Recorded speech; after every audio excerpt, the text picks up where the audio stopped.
শহীদ president Ziaur রহমানের 26শে March তার যে ঘোষণার মাধ্যমে যে স্বাধীনতা হয়েছে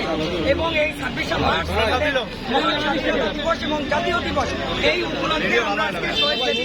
প্রেসিডেন্ট আমরা চাই আগামী বাংলাদেশ যেন একটি স্বনির্ভর বাংলাদেশ গঠিত হয়। আমরা যে 17 বছর ফ্যাসিস্টের বিরুদ্ধে যুদ্ধ করেছি, যে সার্বভৌমত্ব রক্ষার জন্য আপনারা জানেন 17 বছর এই বাংলাদেশে কোনো আইনের শাসন ছিল না, সারা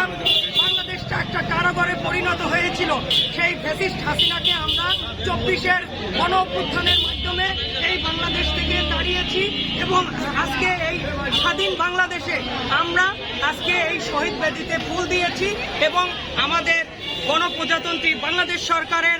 মাননীয় প্রধানমন্ত্রী যে আগামীর বাংলাদেশ গড়তে চেয়েছে, আমরা তারই প্রত্যাশা পূরণের লক্ষ্যে আগামী দিনে এগিয়ে যাব ইনশাআল্লাহ।